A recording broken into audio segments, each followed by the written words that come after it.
KPCC അധ്യക്ഷ സ്ഥാനത്ത് നിന്നും കെ സുധാകരൻ മാറും. പകരക്കാരൻ ആരെന്നതിൽ തീരുമാനമായില്ല.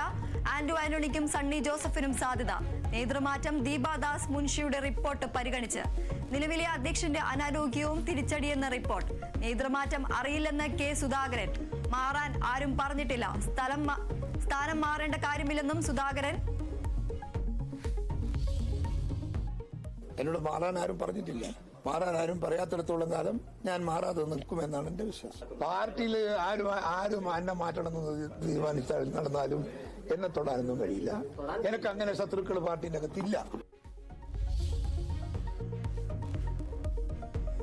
പഞ്ചാബിൽ 2 പാക് ചാരന്മാർ പിടിയിൽ. സൈനിക കേന്ദ്രങ്ങളുടെ വിവരങ്ങൾ ചോർത്തി നൽകിയെന്ന പോലീസ്. പാക് മുൻ പ്രധാനമന്ത്രി ഇമ്രാൻഖാന്റെ എക്സ് അക്കൗണ്ട് ഇന്ത്യ വിലക്കി. അതിർത്തിയിൽ പ്രകോപനം തുടർന്ന് പാകിസ്ഥാൻ.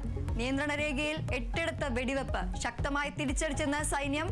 ചൈനാബ് നദിയിലെ ബഗ്ലിഹാർ ഡാമിന്റെ ഷട്ടർ താഴ്ത്തി ഇന്ത്യ. പാകിസ്ഥാനിലേക്കുള്ള ജലവിതരണം കുറച്ചു. ഡ്രോണുകളെ തകർക്കുന്ന മിസൈലുകൾ ഇന്ത്യക്ക് കൈമാറി റഷ്യ.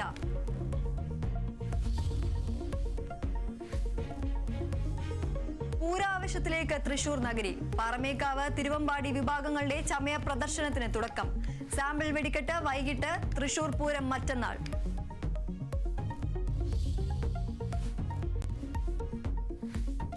തൃശൂർ പൂരം അലങ്കോലപ്പെട്ട സംഭവത്തിൽ ADGP MR അജിത് കുമാറിനെതിരെ മന്ത്രി കെ രാജന്റെ മൊഴി. അജിത് കുമാറിനെ പലതവണ വിളിച്ചിട്ടും ഫോൺ എടുത്തില്ലെന്ന് കെ രാജൻ. മൊഴി വിവാദമാക്കേണ്ട കാര്യമില്ലെന്നും കെ രാജൻ. പൂരം വിവാദത്തിൽ DGP ഈ മാസം റിപ്പോർട്ട് നൽകും. കെ രാജന്റേത് പ്രധാനപ്പെട്ട മൊഴിയെന്ന് LDF convener TP Ramakrishnan.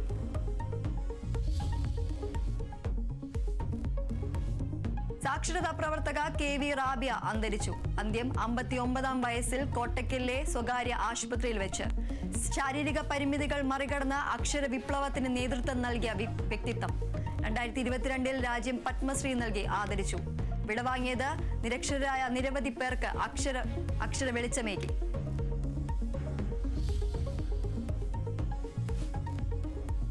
Kozhikode medical college അത്യാഹിത വിഭാഗത്തിൽ പുക ഉയർന്നത് ബാറ്ററി പൊട്ടിത്തെറിച്ചതിനെ തുടർന്നെന്ന് റിപ്പോർട്ട്. ബാറ്ററി സൂക്ഷിച്ച റൂമിൽ തീ പടർന്നതോടെ കെട്ടിടത്തിൽ പുക നിറഞ്ഞു. പൊട്ടിത്തെറിക്ക് കാരണം ബാറ്ററിയിലെ ഇന്റേണൽ ഷോർട്ടേജ്. പ്രാഥമിക റിപ്പോർട്ട് സർക്കാരിന് കൈമാറി. കെട്ടിടത്തിലെ പരിശോധന തുടരും. ജീവനക്കാരുടെ മൊഴിയും CCTV ദൃശ്യങ്ങളും ശേഖരിക്കും.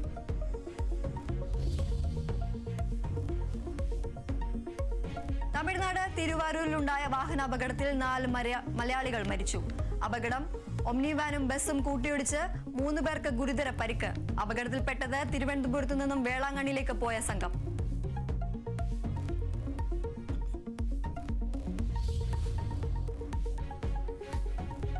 തിരുവനന്തപുരം പട്ടത്ത് വാഹനാപകടത്തിൽ ഓട്ടോയ്ക്ക് തീപിടിച്ച് 1 മരണം. മരിച്ചത് ഓട്ടോയിൽ യാത്ര ചെയ്തിരുന്ന സുനി. ഓട്ടോ പൂർണ്ണമായും കത്തി നശിച്ചു. അപകടം അമിത വേഗതയിലെത്തിയ കാർ ഓട്ടോയിലും സ്കൂട്ടറിലും ഇടിച്ച്. കാർ ഓടിച്ചിരുന്നത് ശ്രീകാര്യം സ്വദേശി 19-കാരൻ അയാൻ.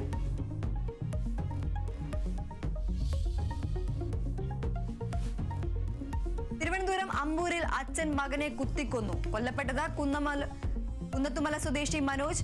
അച്ഛൻ വിജയൻ കൊലപാതകത്തിന് ശേഷം കീഴടങ്ങിയത് കാരിക്കുടി ഫോറസ്റ്റ് ക്വാർട്ടേഴ്സിലെത്തി. കൊലപാതകം വസ്തുതർക്കത്തെ തുടർന്നെന്ന നിഗമനം.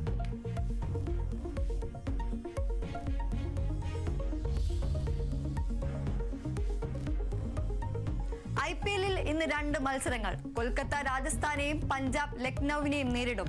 കൊൽക്കത്ത രാജസ്ഥാൻ മത്സരം ഉച്ചകഴിഞ്ഞ് 3:30-ന് ഇന്ത്യൻ ഗാർഡനിൽ. പഞ്ചാബ് ലക്നൌ മത്സരം രാത്രി 7:30-ക്ക് ധരംഗാലയിൽ. പ്ലേ ഓഫ് ലക്ഷ്യമിട്ട് കൊൽക്കത്തയും പഞ്ചാബും.